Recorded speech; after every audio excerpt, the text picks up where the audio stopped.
Good morning guys. Manambal tas ato ang kilay.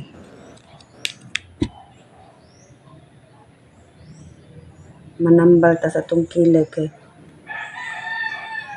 sigmuhubag ni. Hapit na mag 1 week panayo ra ba ni. Gamay na lang kayo atong cream.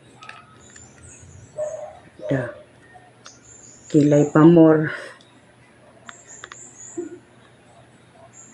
Da. Okay. Kilay pa more.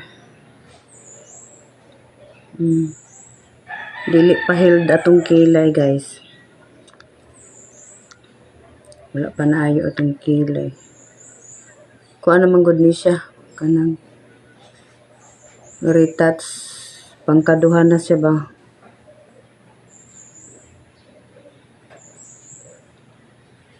Pero 2 weeks na nigikan pagkuan sa lumirod jud niya. Din ikaduha naman ni tusok.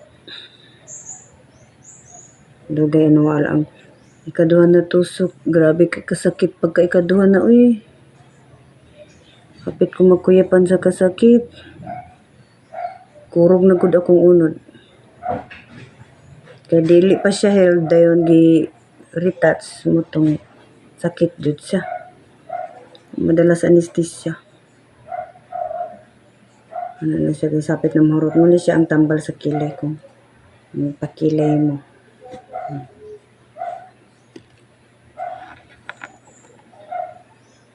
Ambot nindot ba kaha ang forma ani nga wala man na siya nagpantay. Dili siya pantay kay diri duol ang diri layo. And then diri dili siya talinis pero diri talinis ambot lang dili pantay. Ambot lang unsay resulta anig maayo na ni siya guys. Pagwapa pa more.